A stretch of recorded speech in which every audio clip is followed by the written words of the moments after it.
Hey guys, I think one of the biggest challenges a life coach can deal with when trying to work with other people is this thing called pain. Let's talk about that.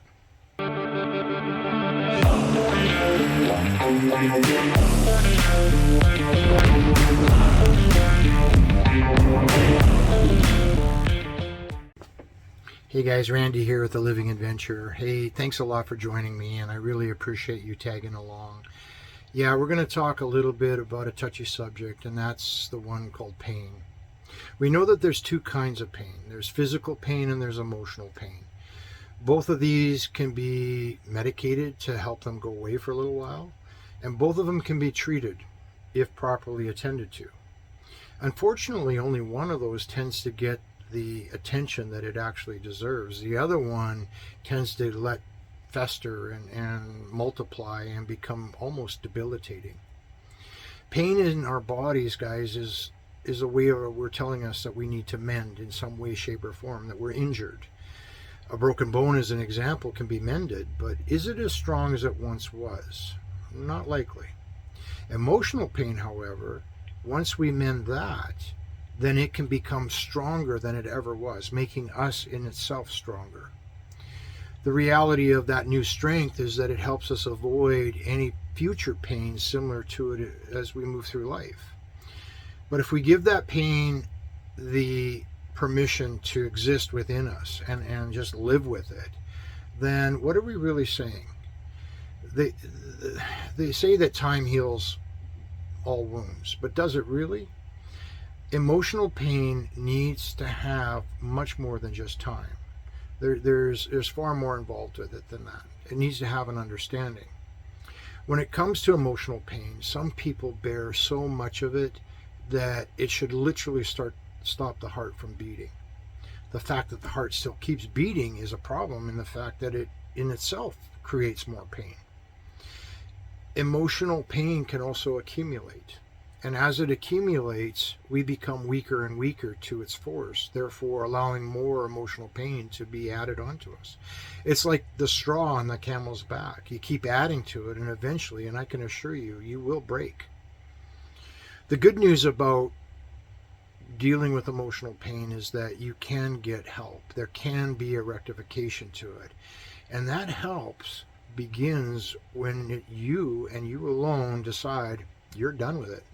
You no longer need this pain. Now, I hear people say to me, what do you mean need this pain? Like, who would want to have pain?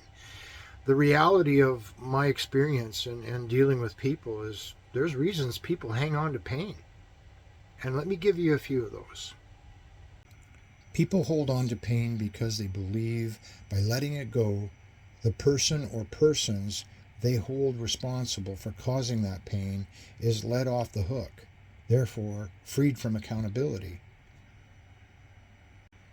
By holding on to that pain, those they feel that cause the pain will suffer too, just by knowing they cause pain in someone else. Some believe by letting that pain go, it's a form of betrayal to themselves. They tend to feel they deserve that pain based on what they experienced through life. Still, some believe that the pain they feel is the only real thing in their lives, the only thing they can count on to be consistent and authentic. They believe it stabilizes them, preventing them from getting their hopes up too high, only to be led to disappointment. Others hold on to pain because they believe it will get a need met that they feel they cannot get met in any other way. There are those who hold on to pain because they have not yet learned how to avoid it from being repeated, fearing if they let it go, it will only return in the future. So dealing with it consistently is better. I have experienced those who hold on to pain because they've convinced themselves they need something very specific in order to move forward, and yet they do not know what that specific thing is or believe it's unobtainable. Others even hold on to pain for it brings them motivation to do something that they feel desperately they need to do. and the pain is the only thing that drives them to do it. There are those who need to make a difficult change in their lives and believe if they let go of the pain, that change will not happen. Pain can also be used as a boundary, preventing them from engaging in something that they have convinced themselves is no good for them. This is often associated to relationships. There's a lot more than that, guys. So, in my experience over the years, I have found that it's not just one of those reasons that people hold on to pain. It's actually a combination of those reasons. And each and every person that I tend to deal with and work with, has their own version of it. What I'm trying to do with the High Responsive Training Program is help people address those pain issues and try to overcome them. We recognize the challenge that it is of holding on to pain like that, and it debilitates your life and restricts you from living the amazing life that you could possibly live. But I want to leave you with this. I want you to ask yourself a question when it comes to emotional pain. What is the real reason that you're holding on to it? And what is it going to take for you to move forward and let that pain go? As well, I would like you to also understand, is there a benefit to doing that?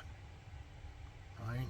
Focus on the resistance that you have in letting that pain go, and also focus on the benefit that you would receive by letting it go.